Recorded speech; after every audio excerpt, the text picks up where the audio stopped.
मोदी जी रोजाना हवाई जहाज उड़ रहे हैं, तो कोई नहीं पूछ रहा है कि ये हवाई जहाज से उड़ रहे हैं तो बाप का पैसा लगा क्या। ये लड़के अपने पास होने के लिए 15 साल परीक्षा दी, छोटी छोटी सब परीक्षा देके आए होंगे, पैसा खर्च करके ही आए। तो ये कोई भिखारी तो है नहीं, पैसा था। परिवार के मुखिया की होती है, वो परिवार छोटा होता है, देश बड़ा होता है, देश की जिम्मेदारी चुन के दी जाती है। चुन के लोग तो ये सरकार ही भ्रम भय उत्पन्न करके सरकार चली रही है। ये सरकार का केवल काम है कि लोगों को भयभीत करना, लोगों को भ्रमित करना, लोगों को गुमराह करना, किसानों के आंदोलन को कुचलना, छात्रों के भविष्य को बर्बाद करना, पेपर लीक कराना कोई उचित कार्य नहीं है। हम आप सबके बच्चे हैं, जितने भी प्रशासन में बैठे, शासन में बैठे हैं, आम आदमी हैं, उन सभी बच्चों मतलब हर माँ बाप का एक सपना होता है कि उनका बच्चा पढ़ लिख के कुछ बनेगा।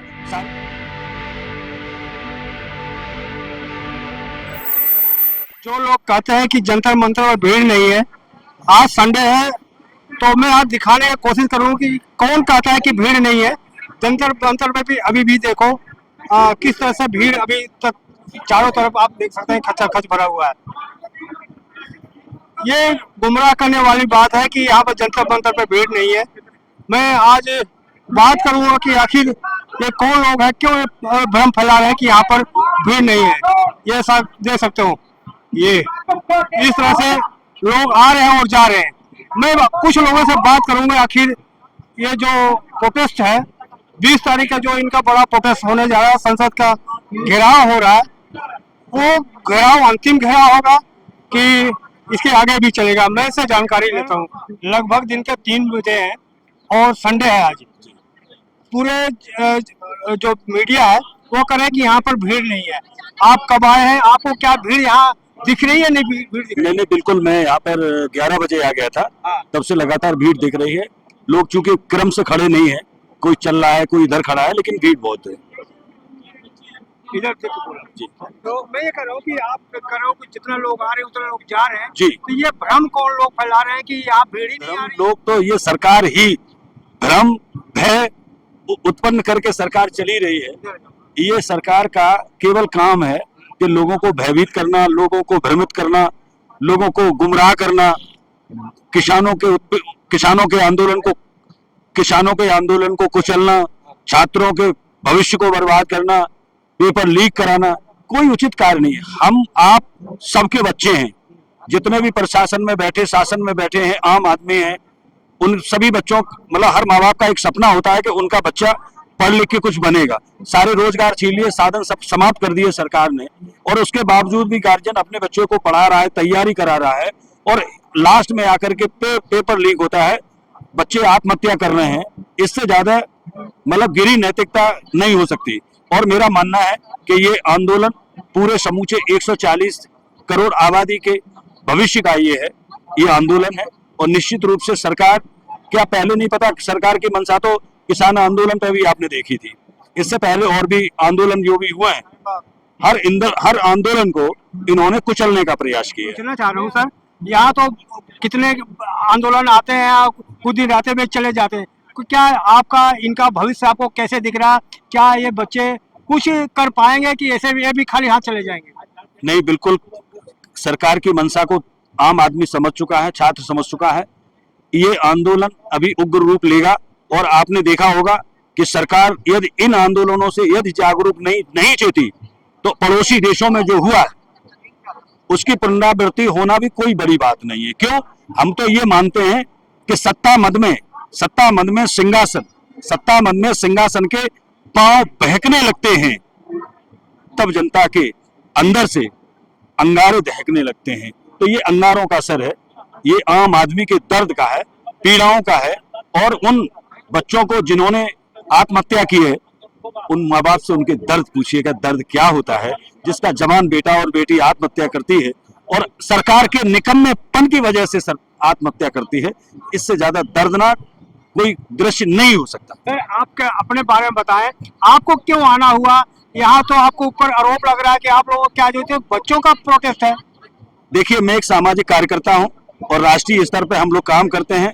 देश का हर बच्चा देश का हर बच्चा, देश का प्रत्येक नागरिक के साथ गलत होगा और हम उसका गलत नहीं सहन करते हैं। और हम तो पूरे प्रदेश में जहां इस तरह के प्रोटेस्ट होते हैं मैं उनमें सहभागिता करता हूं, उनका साथ देता हूं। मैंने किसान आंदोलन में भी समय दिया। तो आपको पेपर थोड़ी देना है, आप क्यों यहाँ पर आए? तो पेपर हमारे बच्चे, आपका पेपर लीक हो रहा है। हमारे बच्चे का है, आपके बच्चे का है, देश में करोड़ों करोड़ बच्चे जो है उनका भविष्य का सवाल है। ये आपका तो नहीं पेपर लीक हो रहा है, आपका तो नहीं यहाँ पे पेपर देना है। नहीं, हमारा नहीं हो रहा है। यदि यही सोच करके तो देश पतन की ओर जा रहा है कि ये हमारा नहीं हो रहा, ये उसका नहीं हो रहा। ये देश के 140 करोड़ नौजवान, देश की जनता के, जिस जनता के दम पर इन्होंने सरकार हासिल की है, ये लोकतंत्र पर हमला है, लोकतंत्र की व्यवस्था पर हमला है, भारत माँ की आत्मा पर हमला है। ये सरकार का जो रवैया है, किसान आंदोलन में कुचलने का प्रयास किया, तमाम आंदोलन उन्होंने, तो ये केवल तानाशाही के दम पर जैसे चुनाव जीत लेते हैं, ये हेरा फेरी करके चुनाव जीत लेते हैं। जिस दिन देश में बैलेट से, ईवीएम हटके बैलेट से चुनाव हो जाएगा, सरकार को अपनी औकात पता चल जाएगी।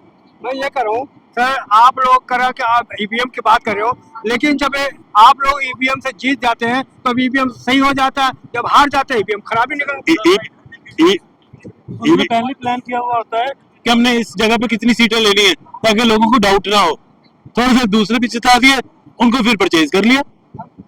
क्या इनके बात सहमत है आप? बिल्कुल 100% मैं सहमत हूँ। आपने और भी सहमत है? ये बताओ, आपका मोबाइल हैक हो रहा है, आपके अकाउंट चले जा रहे हैं, तो ईवीएम उसी का हिस्सा है। और तमाम देश विदेशी लोग इनसे ज्यादा तर्क है सर, जो ईवीएम है उसमें नेट नहीं होता है, इंटरनेट नहीं होता, तो मोबाइल में तो इंटरनेट होता है, इसलिए हैक हो जाता है। नहीं, 15 करोड़ भी दिए थे सर, 15 लाख भी सरकार ने दिए थे। 2 करोड़ नौकरियां देने का वादा किया था। आज तक किसी वादे पे आई है सरकार ने कभी सच बोला ही नहीं। जो उनका मैनिफेस्टो चुनाव होता है, एक भी आप बता दीजिए, आप मीडिया से जुड़े व्यक्ति है, आप बता दीजिए कि भाजपा सरकार ने अपने मैनिफेस्टो का 1% भी कहीं अनुपालन किया। सर एक आरोप लग रहा है सर, यहाँ पर जय भीम का नारे लग रहा है, तो जय भीम के नारे लगने से, जातिवाद के नारे लगने से, आरएसएस की आजादी चाह मांग रहे हैं, ब्राह्मणवाद की आजादी से, इस वजह से यहाँ भीड़ कम हो रही है। ये उनका गलत तर्क है, कमी निकालना उनकी आदत है। जय भीम, बाबा साहब भीमराव अम्बेडकर देश के संविधान निर्माता हैं और राष्ट्र को उन्होंने जीने का अधिकार दिया। जिन लोगों को मत देने का अधिकार नहीं था, उनके मौलिक अधिकार नहीं थे, हमें संप्रभुता दी है, हमें संस्कृत। ब्राह्मणवाद से आजादी, आरएसएस से आजादी, ये क्यों नारे लग रहे हैं? यहाँ तो जय श्री राम का नारे लगना चाहिए। ये मैनिपुलेटेड है, ये सब प्रायोजित है। बीजेपी का कोई भी कार्यक्रम बिना प्रायोजित नहीं होता, उनका सब पहले से फिक्स होता है कि उनको कैसे कहाँ टारगेट करना है। जैसे अभी आप देखें कि भरत तिवारी के नाम पर शहीद आजम बनाने का उनको प्रयास किया गया, और वहां एक एसएसपी लोक सेवक पद पर बैठा हुआ वरिष्ठ पुलिस अधीक्षक मेरठ में सरेआम दलित के साथ, अधिवक्ता के साथ अभद्रता कर रहा है। लोग क्यों नहीं बोल रहे? ये तो करें, हम कानून के हिसाब से काम करें, जो अपराधी है हमको गिरफ्तार करेंगे। अब गिरफ्तार करना उनके अधिकार में है, लेकिन पुलिस कस्टडी में पुलिस कप्तान का मारना, ये हमारे मानवाधिकारों का हनन है। उनको वो तो कर रहे हैं कि अगर हमारे ऊपर किसी को गुस्सा है तो ये 2 पेड़ लगाए, नहीं तो हमको 1 पेड़ लगाए जो भी हमको देख रहा है। वो गलत, ऐसा है ना, उनकी सोच हो सकती है। मेरा मानना है कि ऐसे लोग, आक्रामक लोग, हाइपर होने वाले अधिकारी को लोक सेवक पद पर बैठे होने का कोई अधिकार नहीं है। इनको जनता के हितों की रक्षा के लिए, लोगों को कानून व्यवस्था संभाले रखने के लिए इनको नियुक्त किया गया है। इन पे लोगों को अपमानित करके, बदतमीजी करके, मारपीट करके, ये अराजकता फैलाकर, क्योंकि यहाँ पे अभी चल रहा है भरत तिवारी जी का, और वहां पर अविनाश पांडे जी का ये लोग समर्थन कर रहे हैं, और वहां ये शहीद आजम बता रहे हैं। तो ये दोहरा चरित्र की राजनीति नहीं होनी चाहिए। ये भारत हमारा तमाम गुलदस्ता और तमाम फूलों से खिला हुआ गुलदस्ता है। इसमें सर्व समाज को, सर्व जन हिताय की बात होती है। उसमें जातियों को बांटना एक तरह से हमारे देश को टुकड़े टुकड़े करने का एक सुनियोजित षड्यंत्र है, देश को विभाजित करने का षड्यंत्र है, जातियों में लड़ाने का षड्यंत्र है। ये मैं समझता हूं कि जनता सब इनकी भावनाओं को समझ चुकी है, इनकी नीतियों को समझ चुकी है।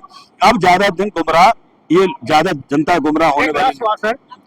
जैसे कि कॉकरोच जनता पार्टी का एक आह्वान है कि 20 तारीख को संसद का घेराव करेंगे, आपको नहीं लगता कि यहाँ से हटे पुलिस यहाँ से भगा देगी, दोबारा यहाँ पर नहीं जमने पाएगा? जैसे पहले अब तक जो भी इन्होंने किया है, सरकार ने जो अन्य आंदोलनकारियों के साथ जैसा किया है, क्योंकि उनके पास अपना कुछ नहीं है, वो हमेशा जब डरते हैं तो पुलिस को आगे करते हैं।